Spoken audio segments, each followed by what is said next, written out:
2026 हे वर्ष मीन राशीच्या लोकांसाठी धैर्याचे आणि अध्यात्माचे वर्ष असणार आहे. शनी आणि राहूची स्थिती तुम्हाला मानसिकदृष्ट्या अधिक प्रगल्भ बनवेल, तर गुरूचे पाठबळ तुम्हाला प्रगतीकडे घेऊन जाईल. जानेवारी-फेब्रुवारी वर्षाच्या सुरुवातीला तुम्हाला जबाबदाऱ्यांचा ओढा जाणवेल. शनीची 7.5 सुरू असल्याने कामात थोडा विलंब होऊ शकतो, पण सातत्य ठेवल्यास यश नक्की मिळेल. फेब्रुवारीत आर्थिक व्यवहारात सावधगिरी बाळगा. कोर्ट कचेरीची कामे असतील तर ती जपून हाताळा. मार्चमध्ये राहूचे संक्रमण तुमच्या राशीतून बदलल्यामुळे मानसिक गोंधळ कमी होईल. विचारांमध्ये स्पष्टता येईल. एप्रिलमध्ये करिअरमध्ये अचानक काही चांगल्या संधी चालून येतील. विद्यार्थ्यांना अभ्यासात अधिक लक्ष केंद्रित करावे लागेल. मे महिन्यात कुटुंबातील सदस्यांशी संवाद वाढेल. जूनमध्ये गुरूचे कर्क राशीत होणारे आगमन मीन राशीसाठी अत्यंत शुभ ठरेल. हे संक्रमण तुमच्या ज्ञानात आणि पदप्रतिष्ठेत वाढ करेल. संतान प्राप्तीसाठी प्रयत्न करणाऱ्या जोडप्यांना आनंदवार्ता मिळू शकते. जुलै-ऑगस्ट हा काळ प्रवासासाठी अनुकूल आहे. व्यवसायात नवीन भागीदारी होऊ शकते. ऑगस्टमध्ये आरोग्याची थोडी काळजी घेणे आवश्यक आहे.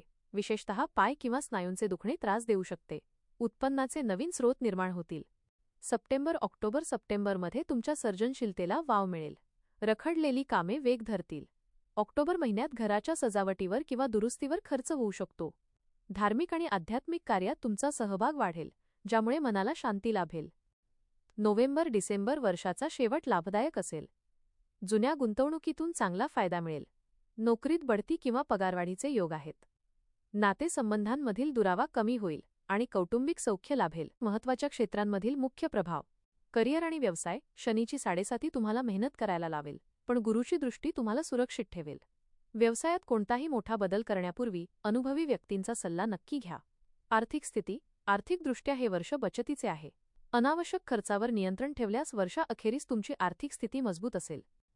प्रेम आणि वैवाहिक जीवन. जोडीदारासोबतचे नाते अधिक घट्ट होईल. एकमेकांच्या भावनांचा सन्मान केल्यास वैवाहिक आयुष्य सुखी राहील. शिक्षण.